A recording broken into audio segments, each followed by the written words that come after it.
హైదరాబాద్ సమస్యలపై రేవంత్ సర్కార్ నిర్లక్ష్యం చేస్తోందన్నారు కేంద్ర మంత్రి కిషన్ రెడ్డి. సీసీ కెమెరాలు లేకపోవడంతో నేరాలు పెరిగాయన్నారు. అమృత్ స్కీమ్ నిధులు రాష్ట్రంలో దుర్వినియోగం అవుతున్నాయని ఆరోపించారు. 11 ఏళ్ల మోదీ సర్కార్ విజయాలపై రేపటి నుంచి కార్యక్రమాలు చేపడతామన్నారు. జీహెచ్ఎంసీ కౌన్సిల్ భేటీలో వ్యవహరించాల్సిన తీరుపై కార్పొరేటర్లతో డిస్కస్ చేశారు బీజేపీ స్టేట్ చీఫ్.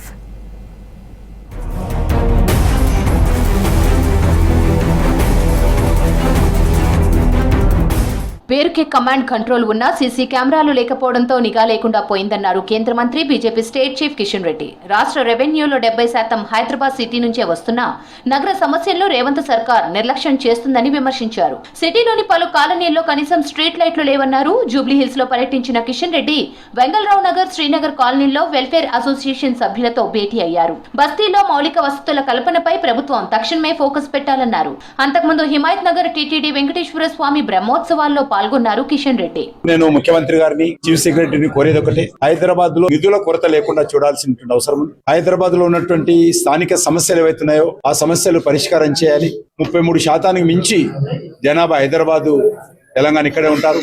70% రెవెన్యూ మన జిహెచ్ఎంసీ పరిధి నుంచే రాష్ట్ర ప్రభుత్వానికి వస్తుంది. అటువంటి హైదరాబాద్ లో ఈ రోజు నిధుల కొరత ఉంది. నిధుల కొరత లేకుండా చూడాల్సిన అవసరం ఉంది. 11 ఏళ్లలో మోదీ సర్కార్ విజయాలపై జోగులాంబ గద్వాల జిల్లా కేంద్రంలో సమావేశం జరిగింది. ఎంపీ డీకే అరుణ ముఖ్య అతిథిగా పాల్గొని పార్టీ నేతలకు దిశానిర్దేశం చేశారు. రేపటి నుంచి 25 వరకు కార్యక్రమాల వివరాలు వెల్లడించారు. ప్రతి మండలంలో వికసిత్ భారత్ సంకల్ప సభ నిర్వహించాలన్నారు. ఆయుష్మాన్ భారత్ యోజనలో వృద్ధుల వివరాలు రికార్డు చేయాలన్నారు డీకే అరుణ.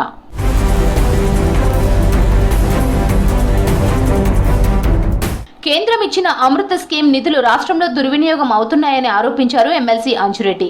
ఎంపిక చేసిన 12 నగరాల్లో ఇప్పటి వరకు పనులు ప్రారంభించలేదన్నారు.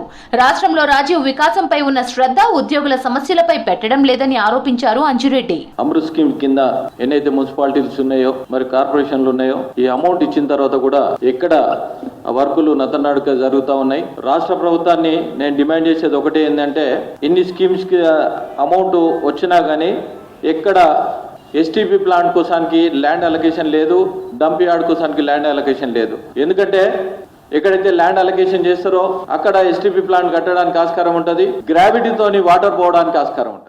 ఆదిలాబాద్ జిల్లా కేంద్రంలోని బంగారుగూడలో వాటర్ ట్యాంకు నిర్మాణ పనులను ప్రారంభించారు ఎమ్మెల్యే పాయల్ శంకర్. 6 లక్షల లీటర్ల నీటి సామర్థ్యంతో ట్యాంకును నిర్మిస్తున్నామని తెలిపారు.